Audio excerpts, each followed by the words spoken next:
and somebody says something, and then you go home and you go, you're really not good with that, and then suddenly you go, you know what? I should have said that. Right. That would have been good. Exactly. And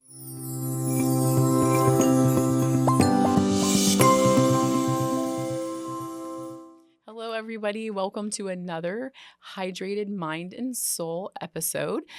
We have a great guest here, Connie Allgood, and I'll let her introduce herself in just a second. I just want to let you know that today's topic is healing through the eyes, and you will see more about why I've named it that topic because we are going to discuss the EMDR effect. So I will let Connie introduce herself and say hi to you and let you know who she is and what she does. Hi, Amanda. Nice to meet you. Yes. And I am really glad to be here. I think it's a really important thing to do, to let people know what's out there to help them. Yes. And so my name is Connie Allgood. My center is down the road from here in Sebastian, and we serve our community and the surrounding areas, Palm Bay, Mico, Vero Beach, whatever is close. And I specialize in trauma therapy, and my roots are that's gonna sound good.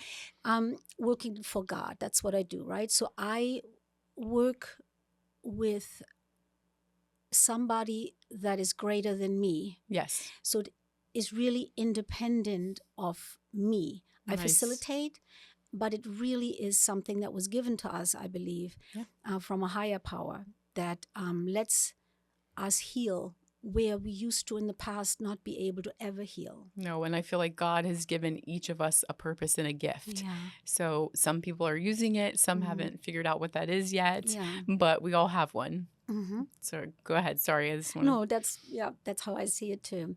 So the idea, trauma therapy, in my eyes, the most effective trauma therapy out there these days is EMDR, and that stands for eye movement, desensitization, and reprocessing. Yes. And it's a whole long word, so nobody knows how to say it, and so we just say EMDR. Yes, and it took me like half a year to get that one fast out of my mouth. So that's that. But we use that. It's a kind of therapy treatment that we use to. It's known for when we move our eyes from one side, and we follow a light from one side to the other side. That's kind of what it's known for. And we do that in order to resolve childhood trauma. So that's kind of where I use it for. We can use it with any kind of trauma. I specialize in childhood trauma. And it is used for those out there that do not know what we're talking about. It is used for other trauma, for PTSD. A lot of people use that. Sometimes anxiety, the majority of usage is temporarily focused on some sort of trauma, but it is highly effective, and a lot of people don't know about it, or they know of it but have a lot of false truths. They have myths that go kind of hand in hand when they hear about it. If you do hear of EMDR, it is desensitization. And before the show, we spoke about this. Some people will call it detachment. Some people call it disassociation. But it is desensitization. That, just to kind of clear that up a little bit for those people, because we are talking to a lot of people who have no idea what we are talking about, because they're not directly in the industry, but it's a very good for them to know about because it could help them tremendously. And if you've ever had a trauma in your childhood or young adult, whenever, because like you said, you're specifically kind of specialize in childhood trauma, but you can, see someone if it's a PSD situation, if there's any other traumatic event. And so if you've ever had a memory that you just can't get rid of, it won't go away, stemming from a trauma, it's something you should probably seek out that could help you. Yeah, and it's interesting that you said the D words that you said, because afterwards, not really anybody. So Mayo Clinic, my clients always do research before we start, right? I'm like, you go on the internet, you can find, you know what you find out, right? And so when they come back, they go, well, I went all the way to the Mayo Clinic. I mean, you went all the way to the Mayo Clinic. That's nice. And and I said, what did they say? Right. They said they all agree that we don't really know how it works and we don't really know what it does, but it works. And so like that's exactly kind of how this is. These D words, detachment, disassociation, desensitizing, these are all words that tell us the idea of distancing ourselves from the trauma, right? So it Right. no longer has us reactive, right? Yes. And that is kind of the goal of this, to have the opportunity to revisit a scene in our life that we deem traumatic to some degree, and visit that scene in real time and Yes. evaluate, did we understand everything that happened there correctly? Is there maybe a misunderstanding? Is there maybe something that we need to know that was there that we didn't realize because Right. we were in that moment traumatized? Yes. So was there more and we didn't see it because we singly focused in on this one thing that hurt us in that moment, right? And exactly. And sometimes we have hurt or behaviors or things that trigger us, and we're not necessarily realizing where it's coming from. Like, we know, oh, this happened to me when I was a kid, or these several things happened to me. There could be a one event or repetitive events or different traumas. You know, everybody's different. And statistics are different based on one or several. All are high, and I'll tell you what those are, at least what I've found. And so doing that kind of opens it up, like you've said, where you may find out something you're not remembering. Your subconscious has purposely blocked that out. But to heal and get better, you need to figure out what that is, or you won't heal. And so that's why it is so effective, is there's things that we don't remember, we don't know, or maybe we were too young, or things that just come into play, so many aspects. But it really is helpful, because like you said, you may come to find out you start remembering things that you weren't necessarily sure were there until you go through this type of therapy. And then so currently I have a lot of clients that can't go back. I don't remember anything before 7 years old. I think my memories start at 11 years old. So if these people that really believe they have no recollection of their childhood, which then tells me there is something big, right, that has to be repressed. And if we are looking for that, so people give up, then they easily give up. It's all black. What am I going to find there? Yeah, I don't even know what went wrong. How am I going to find that there, what it is that did go wrong? So that is kind of where we come in. That is where it kind of takes a person that when you talk, I watch you and I see where that thing is, right? Because there's like there's a thing that I see that you can't see because it's so normal to you. It's that feeling is so normal. It comes always, you don't realize. And so with help, we can dig through some experiences that we do recollect. And out of that, we dig deeper to find where the culprit really is, right? So that's where it is important, like you said, to reach out and maybe talk to somebody about it.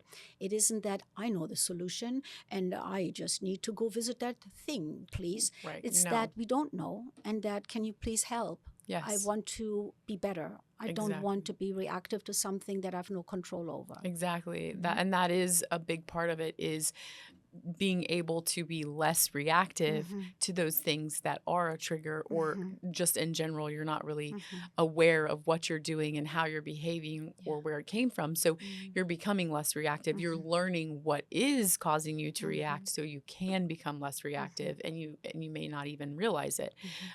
Talking, of course, there is no just cure of, I'm going to come in, talk to her one time and everything's great. And I think many, I should say, have that misconception with any type of therapy.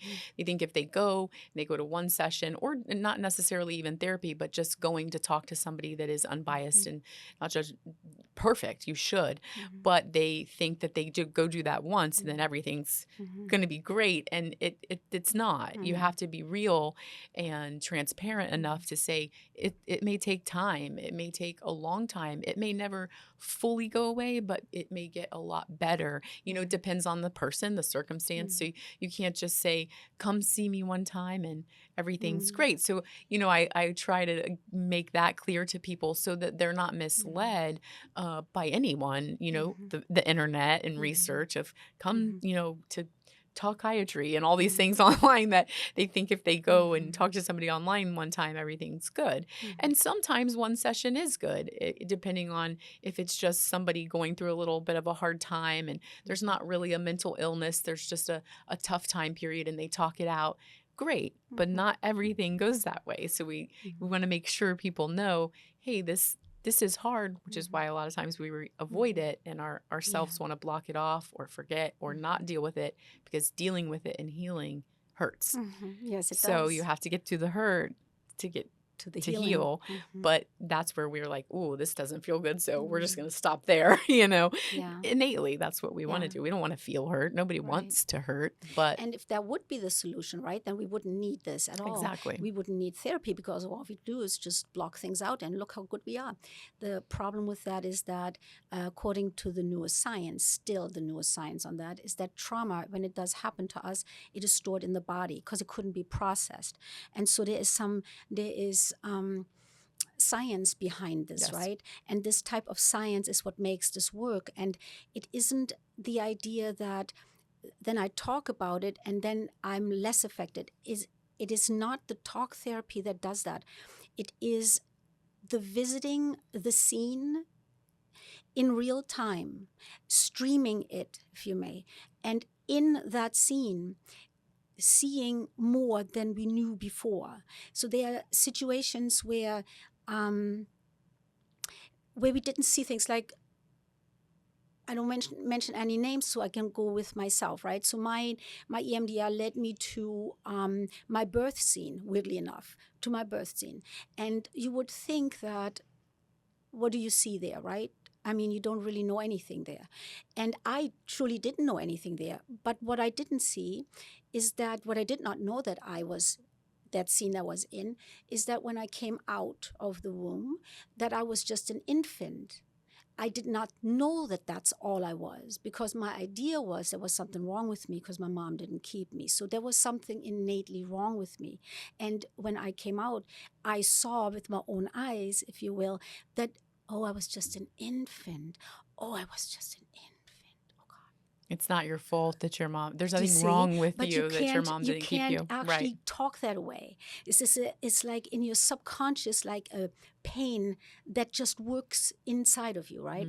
So in psychology, we say a negative experience early on in life.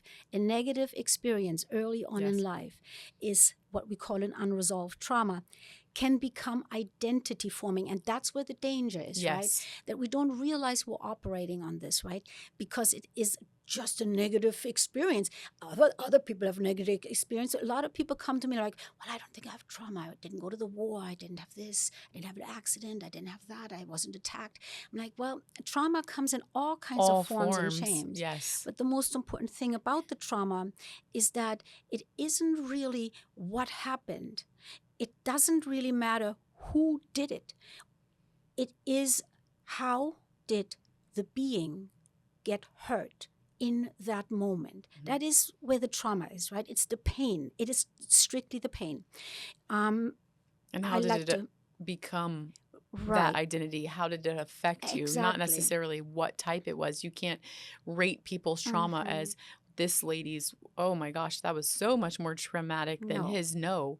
Everybody's trauma is trauma, and all of us deal with it differently. And you're spot on when you say that it becomes an identity, because we're so young when it is a childhood trauma that we don't even realize that we're taking that identity on, but that's bothering us. We don't even realize it, and it becomes who we are. So we just carry that, and then it's normalcy. It's normalcy that this is who we are, until we actually realize, hey, wait a minute, this is not who I am.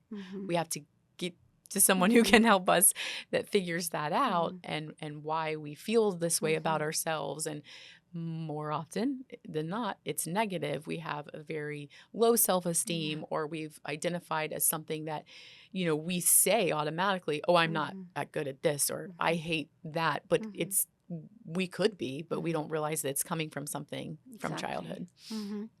So I personally love Mate Gabor. He's like a Canadian physician.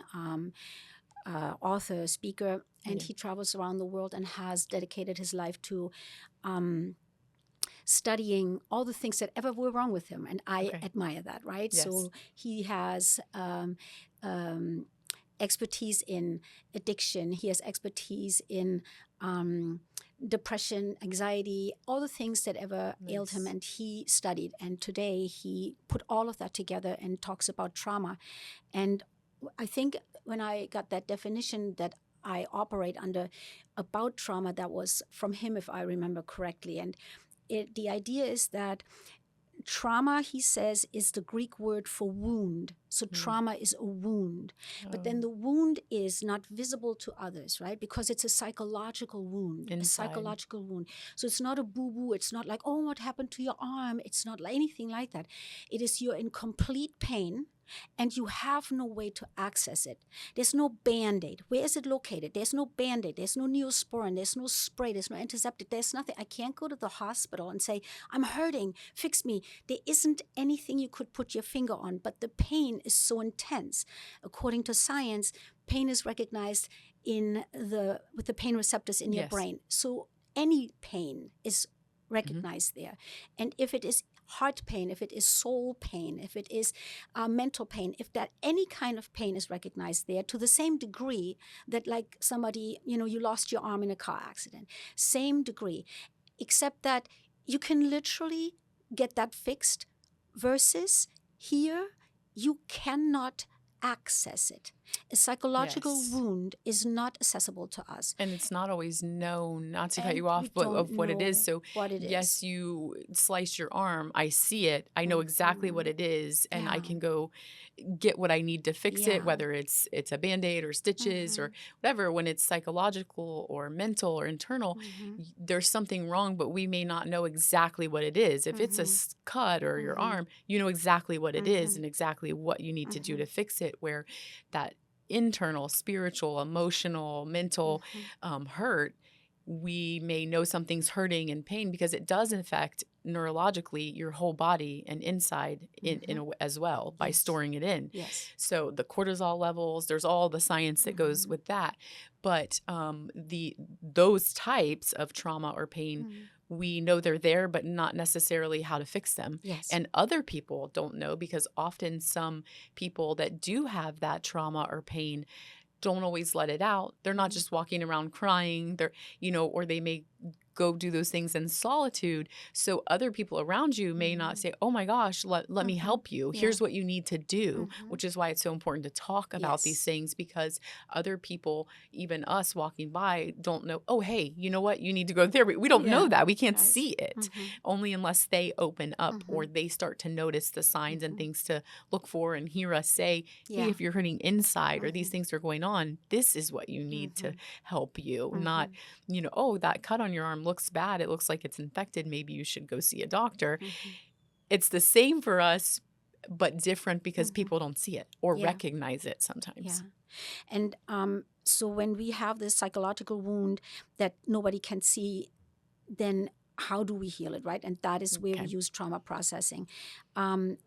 If it has never healed, it then can trigger us at all times. Trauma didn't happen in a bubble. Trauma, that moment in time that hurt us so deeply, that was in an incident like at the grocery store, or in a car crash, or at my home, or in school. These are scenes like in a movie. And, when they say a picture has 1,000 words, so a movie has thousands of frames. Gotcha. Right, thousands of frames. So the amount of data that is stored in these frames that can trigger us, the time of day, the way the sky was, the time of year, the name of the person, the color of the sweater, the smell of spaghetti. It just anything that was there in that movie scene per se, that has the power to trigger us. Yes. Which when people come and go, I always get so angry. I just don't know. I don't know why. I don't know and why. And they don't realize it. it. Because you don't know why. Because there's an entire scene that has millions of pieces of data that could trigger you at any one moment in time. And that is what takes the time that it takes to kind of get closer and closer and closer to get to that specific scene that then needs healing. So the power to change, because people, why would people do it? Why would people do it? They can just as easily just repress. Big deal, right? Everybody does it. So if we repress, we stuff and we stuff and we stuff. And if we do this with our garbage can, which, at times I do, but, if we do this with our garbage can, we stuff and we stuff and we stuff, it's not just the green fumes coming out eventually, but it's also the maggots on the bottom that are going to go through the chicken, right? But it's also that there's no space left for good. It's also full, and there's no space. I want to have a happy life.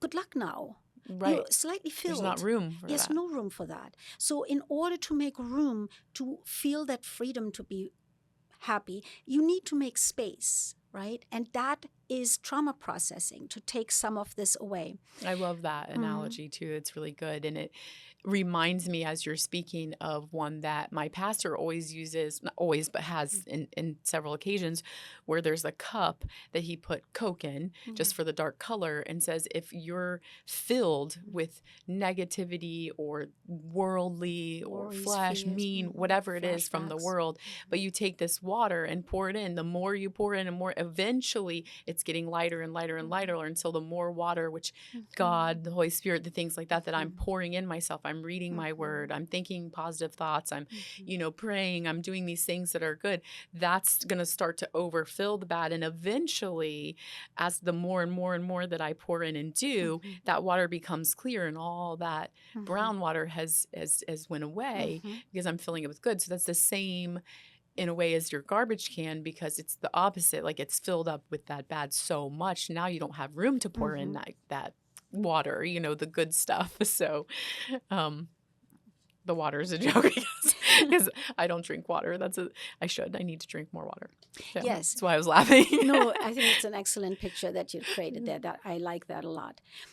So the power to change, right? The power to change, that would be actually to change what we just talked about, right? How do I go about that? Because I don't have water to empty out the Coke inside of me, right? It's not as simple as that sometimes. Right. So what do I do? And then there is this idea that the brain, Einstein said, not I did, Einstein said, the brain that created the problem, whatever the situation is, right? The brain that created the problem cannot be the same brain that solves the problem. Okay. And so that's kind of like an idea where with all you have, you maneuvered yourself into that corner that you painted yourself in, and you're stuck there, and you feel stuck. And how do you get out? Only with more information. You don't get out of the corner that you painted yourself in with the exact amount of information that got you into that corner. Yes. So you have to reach out. You have to go get more information, right? And then more information comes in all kinds of ways and shapes and forms. Yes. Where the power of change says, you do what you do because of what you think of you. Yes. You do what you do because of what you think of you. And then behind that is, what do I think of myself? Well, I know everything about myself. I know exactly who I am. Well, yeah, I'm freaking old. And I also know, I thought I knew all my life who I was. Right. Come to find out, I wasn't at all who I thought I was. Exactly. So, for example, I wasn't thrown away. Well, could have beat me. I thought I was. Yeah. The facts say that I was thrown But then out. when I was there, the facts changed. So behind this idea of who am I and who do I think I am is that looking glass self, where we see ourselves in the eyes of influential people in our lives, like our parents, our siblings, our friends, our teachers, mentors, church mentors. It doesn't matter. Anybody that we come in contact with, even perpetrators.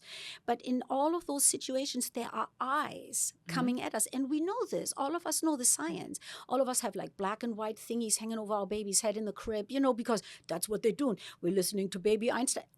We know these things, right? But we never really put these things together. So these eyes that teach us how to speak, not our mouth, but our eyes, that where we see the meaning of the words we hear, right? The meaning of life, the meaning of us. And as these people come into our life, we take the messages that are written in these eyes and we interpret them towards us. They look straight at me. they must mean me. They look so disappointed. Yeah. They must mean they're disappointed Take with it onto me. ourselves. Yeah. And so it goes throughout our childhood that we are looking at these people around us, learning what we see written in their eyes. Mhm. And not every time is what we see written in their eyes have anything to do with who we truly No, it's are. miscommunication. We Yes. don't realize, but we take it upon ourselves. We take You it see upon this ourselves. look of disappointment, and they could be thinking about someone else or themselves, or but we've said, themselves. "Oh, they were disappointed Exactly. with me," and that's so true. And they say the common saying you hear all the time: "Your eyes are the window to your soul." Yes. It's true. Your eyes are really what is deep in here, what is in your soul, in your spirit. What is it's reflecting that. So that person, their spirit may be feeling down, sad. Yes. You looked at them and thought they're disappointed at you, but they're That thinking was about something there. that's upsetting them, or they just remembered that, it was their dad's birthday, or, and there's whatever. But we don't ever, a lot of times we don't take the time to, we like to hear what's in our, you have I say 4 voices, and this is going to be just my own belief portion, which, everybody's different, and I respect what anyone believes for themselves. But I feel like you have 4 voices. You have your own that speaks to yourself inside. You have the world around you that's speaking to you, so you hear that voice. Then you have God's voice, and then you have his enemy's voice. Okay, so you have these battling voices all the time, and you have to really truly learn to discern them. And when I say God and his enemy, I specifically mean Jesus and Satan. Everybody has different beliefs there. My personal ones are those, because so you're battling all the time with, sometimes you have this thought that's negative or bad, but I don't believe it's my thought, but I can start to believe it the more I think it, and I allow it to, I sit on it and really, oh my gosh, that's right, I am terrible at this, and I go on, or I can choose to say no. It's taken a long time to get there, but to say I have this negative thought and say no, absolutely not, I'm not going to believe that. And there's where God or myself steps in rather than the enemy or the people around me. Or somebody could have got mad and said something to me like, oh, you're whatever it was that was negative, and I let that go, because I've learned to not listen to others, because they could have had a bad day. I don't know what they're going through. Maybe they really meant it about me, but that's okay, because that's not what I think about myself. That's not what God thinks of me, and that's who I choose to believe. And that's not that I don't sometimes, because sometimes you do let things affect you the wrong way, but it's taken many years of practicing not listening to those negative things around me or that come into my mind. Yeah. So that would be a reason in itself to go to therapy, right? Because I have a therapist. Because how do I battle those voices? Yes. And how do I know who's really supposed to be speaking to me or who is beneficial to me to listen to, right? So that is training. Not all of us have that training. If we are learning who we are through the eyes of others, that may not necessarily be accurate information about who we actually are, then what if that's not necessarily who we think we are? What if I am not a loser? I am not wanted. What if I am enough? What if I am loved? What if I do belong? What if that could happen? What if I find out who I really am, right? And that takes help. It takes somebody from an outside perspective, putting you back with your feet on the ground. And I love that. And that's why I said that, because it's taken me a long time to say no and not believe when somebody says something bad and internalize that and practice making the choice that absolutely not today, Satan. That is not who I am. Like, I am worthy. I am beautiful. I don't care if everybody thinks that I'm ugly and a loser and I'm mean and everything. I know who I am, but and I still don't know all of who I am. That takes you till you go home, to the Lord. But it's a constant work in progress to get better and better. And it's taken a lot of practice for people to be rude or mean and me say, no, I'm not dumb. I'm not, and speaking it after thinking it because you have to hear it and think it and then speak it, but speaking, no, I am enough. I am worthy. Then your words are powerful too. Just like as when we hear them to each other, they do affect people. I could say something nasty to someone and just disrupt that whole person's day or week, not meaning to, or maybe some people are mean. There are mean people that mean to do things like that on purpose, but we don't realize how powerful our words to somebody else really truly are, which is why we have to stop and think and be kind as much as possible, because there are times that, I've been unkind too, but we all are. We all go through things and snap, or our patience is limited. But now I stop and think, I shouldn't have said that. Or I say, you know what, I'm sorry. I really was not doing well and should not have said that day. That was a little too, so you really self-reflect. You have to really self-reflect and think, oh gosh, I shouldn't have said that. Yeah. And then the problem is that a lot of people self-reflect, but they self-reflect with what they think they are, who they think they are. And that is where EMDR makes the difference, right? Okay. Because if we're able to straighten up what happened back there, it can change everything. We are not operating. So the clients that come to me, they're a lot like me, right? So that's who God sends to me. And in my world, everything was measured, everything was bouncing off of my belief I'm not wanted. So whatever came in front of me, whatever came at me was always I needed to be protected from, because obviously I'm not wanted. They're just going to need some time to figure that out, that I'm not wanted. And so it began, and so it was, and so it stayed. So if there is a way to examine if our belief system, our core belief system about who we truly think we are, if there's a way to examine if that's accurate, if that was maybe not, I am not smart enough, that's why my mom is so disappointed with me, but instead we look at the scene and we see mom is so distraught that she can't help you, and that had nothing to do with you being not smart, but she thought she couldn't help you enough, otherwise you'd be fine, then there's a huge difference what I take away from that scene once I visit that scene. And so that's kind of where EMDR helps, right? The idea is everything in front of us can change. Everything in front of us, there cannot be changed. But we can change what is inside of us. What we have inside of us, we can change. Our past is inside of us. Our belief system is inside of us. And in other words, we can change the response to everything in front of us by changing what is inside of us. And this true, authentic self, that beautiful sentence, right? Be true to yourself. What if that one isn't actually who you are? Who is the true self? That's where we have the power now to set us free. And that is why I truly believe that comes from God. Because like you said, every one of us has a purpose here, right? Everybody has a reason to be here, or there wouldn't be anybody. Right. So if we go what purpose there is, he needs us to actually get with it. He needs us to actually more now in this world than ever before. I agree. We need to get busy working our purpose, right? And so many of us are inflicted with, I'm not good enough for that. I don't mean anything to people. I'm not smart enough. I can't do that. I don't know how. I never was able to. I'm too stupid. We are so inflicted with messages that we took from childhood that may or may not actually be who we truly are. And that is why I believe he gave us EMDR, which is like such a non-invasive treatment, right?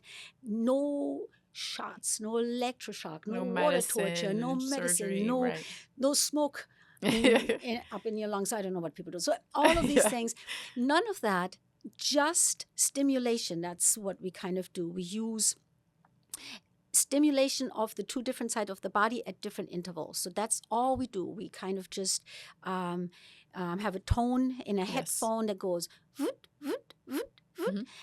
That's as invasive as it gets. Yes. Or we have, like back in the day, we did this. Yes. That's as invasive as it kind of gets. Yep. I am more afraid of the dentist because they do needles, I don't think anybody likes the them. dentist. Yeah. Yeah. So, and if there is something that's really not invasive, very easy to do, and just takes a little bit of digging where there may or may not be a thing that we misunderstood back then, right? That we Right. may have just put together incorrectly because we thought it meant us.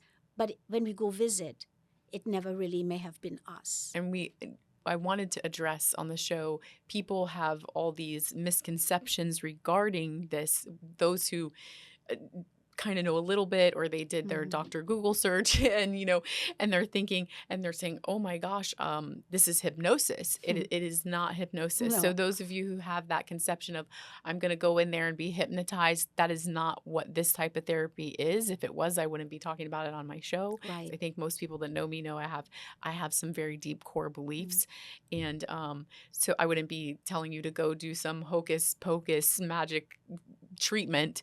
That's not what it is. So for people who are out there just think, listening and saying that might be good, or that way, can you kind of just an overview for them of what it kind of looks like? Not like the whole exactly what all is done, but just, they're coming into something that is peaceful, non-judgmental, kind of I guess what they would feel when they come to you, or kind of how a session goes, not the whole thing. I'm not saying like, this is exactly what I do in the sound, but just as an overview of like, hey, this is what you're coming to.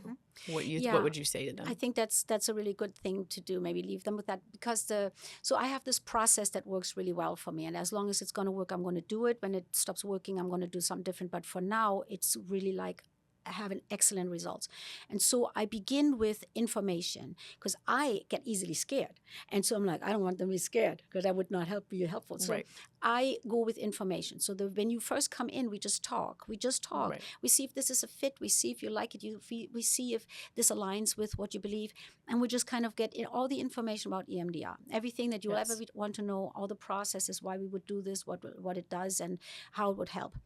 And after that session, you make a decision if you want to come back. After that session, if you do make a decision to come back, we begin together to look through the past and identify some of those moments in our life that were heavy, right? That somehow they stuck with us, and somehow they seem to have some kind of effect on us. We don't know why and how and what, but we just know that I'll never forget that. That it's just always, I always think of that. It always, every time I go, it gets me mad, or every single time I go see them, I could just so these moments in time, and we begin together to identify them and walk through them for a bit and kind of see what messages are in there, what weight they may have in a person's life. And that's where it's really important to have somebody in front of you, because you don't always know what weight it has on you, because you don't hear the tone of voice you're using when you're saying it. Right?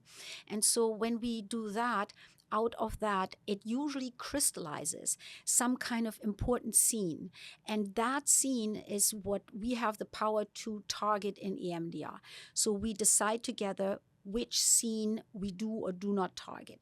And when we do, we are fully awake in EMDR, and we sit in a chair and we do opposite interval stimulation on the body. So people, it's bilateral stimulation, and scientifically you are affecting the different areas in your brain, those specific areas, for people that are like, what is she doing? They're watching, but it actually is helping reprocess, because you're talking at the same time as you're doing bilateral stimulation, and the scientifically you're hitting different areas of your brain at the same time, and don't realize that stimulation is actually helping the brain reprocess information.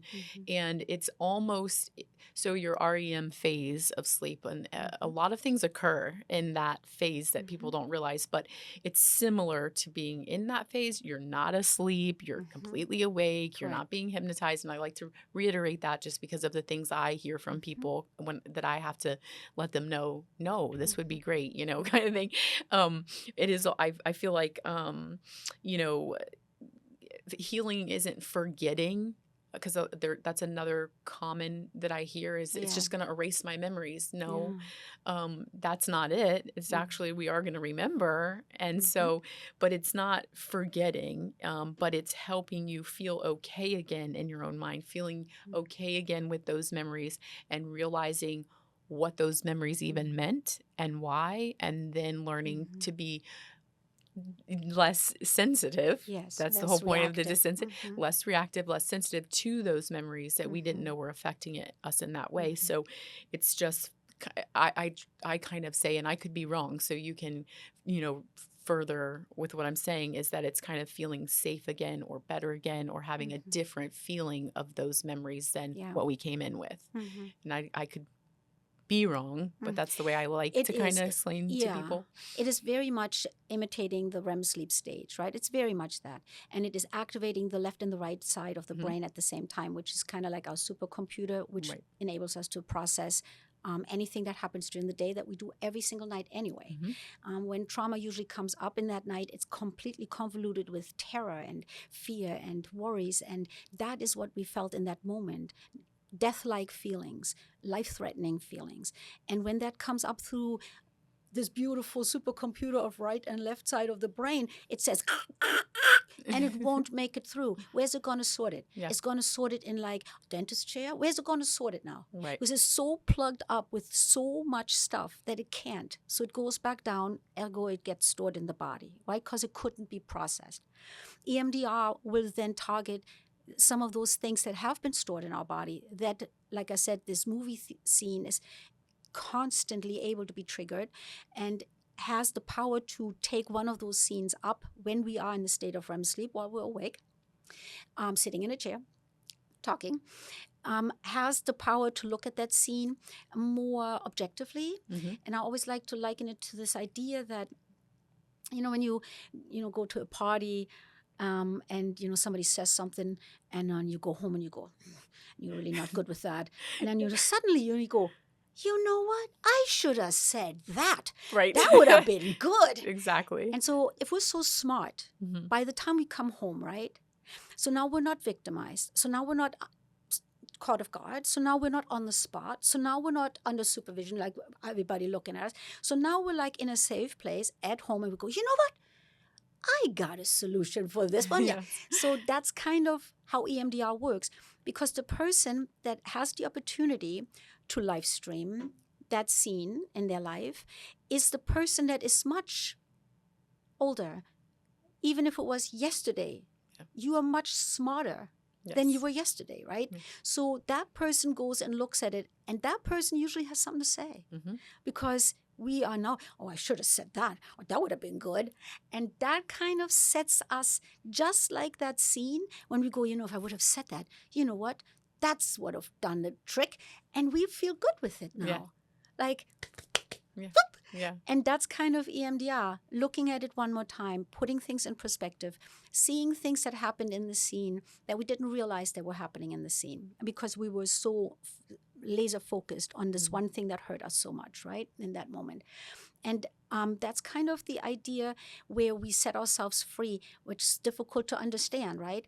But it is just that the person that has the opportunity to go visit it is not that victim in that moment. Anymore, yes. We have the opportunity to watch the victim go through it, but we are not there because that person thought, oh God, I'm going to die. I'm going to die. But that person wouldn't have known that they don't die. Right. They would have second to second, millisecond to millisecond, repeated. I'm going to die, I'm going to die, I'm going to die, I'm going to die. But today, 20 years later, the good news is you didn't die. They're here, yes. But that person would not have known it. So the message that was stored in that traumatic moment is the message that is directly related to what that person felt at the time. And when that message is stored in our core belief system, then we're like always afraid about things in life, or we we make bad things happen, or we cause things, or we need to protect ourselves, or nobody loves us, or everybody sees that we're stupid.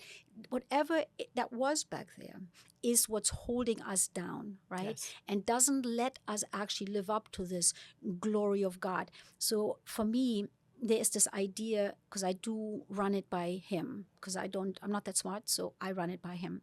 And so like this idea of God, help me see and believe the truth about me, the way you created me, the way you see me. Let me see the truth, right? Let me see the real truth, not what I thought it was and not what I believe it means, but let me see it. I'll give you the opportunity. Show me who you truly think I am, right? Yes. That is the idea. And no matter what happened back there, at times it's people that feel very guilty because they thought they had caused it. And this guilt will keep a lot of people away from looking at it, right? Because what if I find out I really am not wanted? What if I find out I really am stupid? Like, what if I find out people hate me for real, right? What do I do now? Now I'm going to what? Just leave because I'm not wanting to be here? So God, at the center of all of it, the depth of our sin is not greater than the power of God to forgive or redeem or restore. Yes, no one is too far gone from anything, whether it's an addiction, a trauma. If you're here, then you still have a purpose and you're worthy. And my identity is in Christ. And so with what you're saying, it goes along to my beliefs, my core system, is because he does not give anyone a spirit of fear. So automatically when we're fearing something, we don't want to do it, we're scared, we have to remember that that is not of God. God wants you to learn who you are, your identity in Christ, who he thinks you are. He created me. If I believe things different than what he feels about me, then I'm saying he's a liar, and he's not. So when I do the same thing. Show me what you want me to do today. Show me let me love others the way you love me. Like, there's so much. You could go into a whole another hour of that, but when we get to that place of, not having the fear and truly opening up, that's when we do kind of get to that healing. None of us want to be hurt. None of us said, I would love to go through a traumatic event today, or, I would love to be hurt today. Obviously not. So, but we do have responsibility in having an active part of our healing. If we ignore it, if we keep it stuffed down, we're choosing that. So we get to a place where we choose, like, hey, I can't do this anymore. Or something happens that we realize this is just gotten to be too full. That garbage bag is just too much. So what do I do?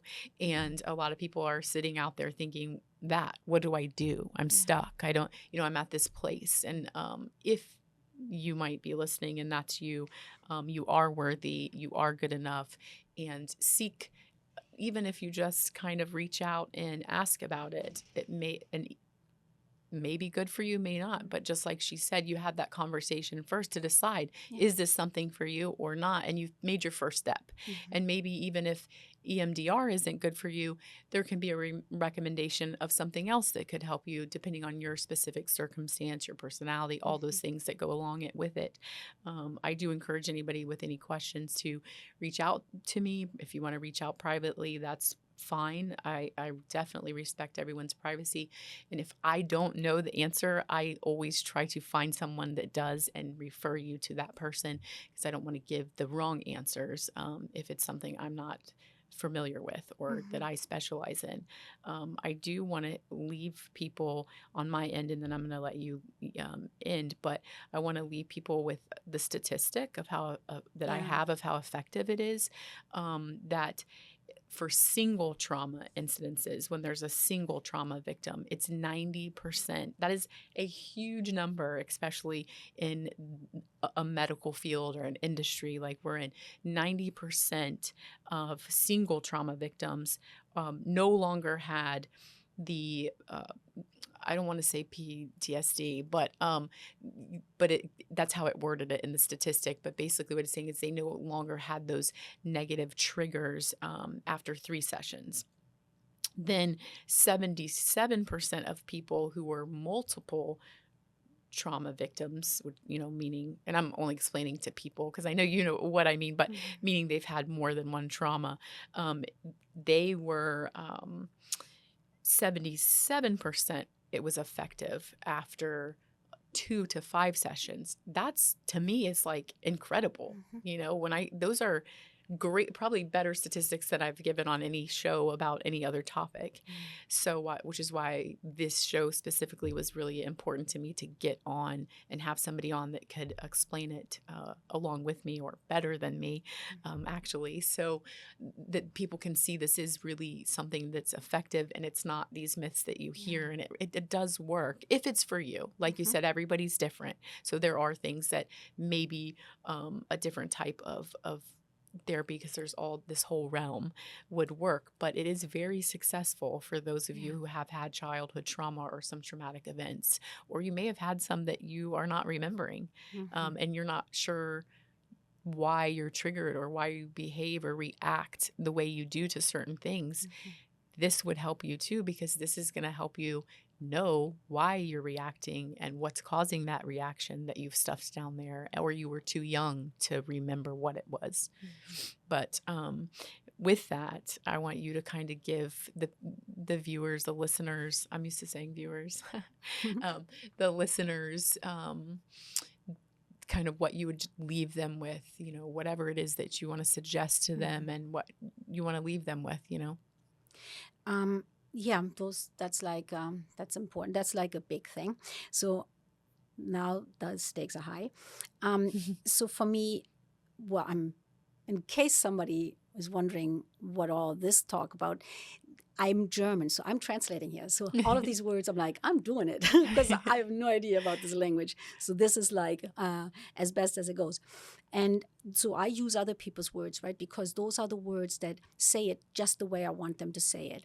Words like, your scars tell you where you were. They absolutely tell you where they were. They really did happen, and you can look at them and they were. But then they do not have a say about where you're going to go. And if you let them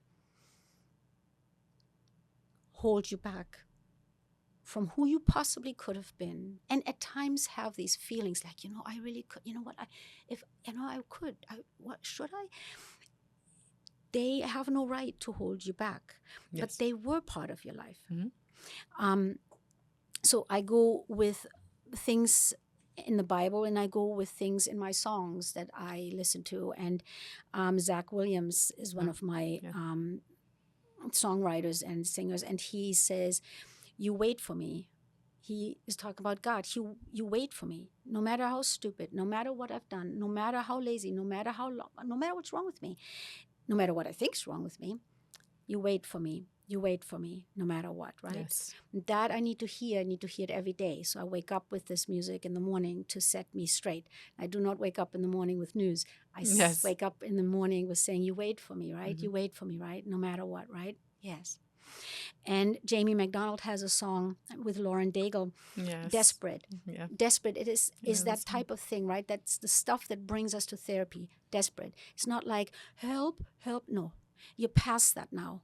You're past help. You are now desperate. You don't know what to do now. You don't know. You want to be somebody that you have this idea that you can be and supposed to be, and you don't know how to get there, right? Because something is holding you underwater.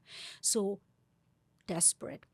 And Brandon Lake and Jelly Roll, they have this Hard-Fought Hallelujah song. That's one of my favorite songs. And they're very much telling us that you can be flawed, and he loves you, and you have a purpose. You have a purpose for the people that are flawed like you. A purpose for the pain. That pain is going to bring you to your purpose, make you stronger if you let it. Yeah.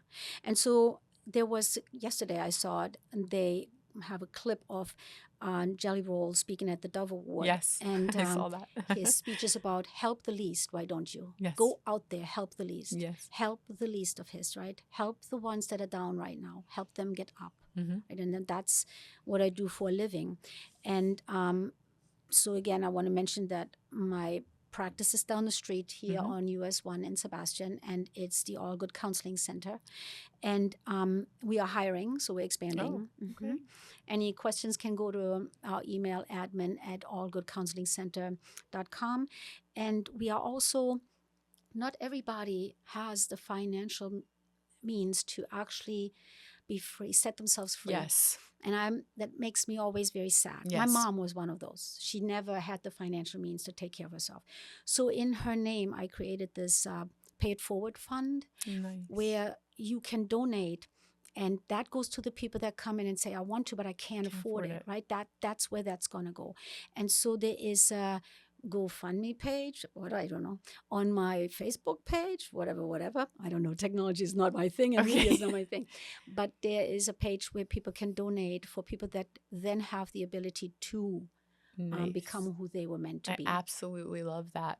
I just had a conversation with someone yesterday about that of therapy and not being able to afford it, and all with or without insurance, even people who have great medical insurance, quite often the mental health part is not covered. Mm-hmm. One of the, in my opinion, most important aspects of our health, that affects every other portion of our health, and it's not covered. Or if it is, it's a higher copay or it's only this many sessions. And I'm like, oh my goodness. And which is why I love this show, bringing more attention to people. And I love that you have that going on, and now people know how to reach you. If you can even message me, and I can send her information as well.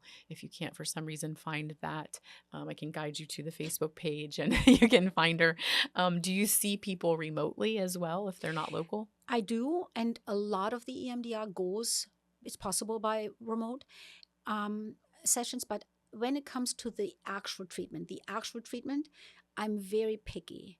I'm like thorough in my work, so I'm very picky. When I do EMDR, that actual treatment is in front of me, so I can see every twitch, right? Language, I can see everything, because that is what makes me successful. That my success rate is, I would say, 99.9%. That is my success rate in my business, right? Whoever does EMDR actually is then free to be, right? Not like, now you are a perfect person. No, nobody's a perfect person. But now they are on their way to becoming what they want to be, or who we're always meant to be.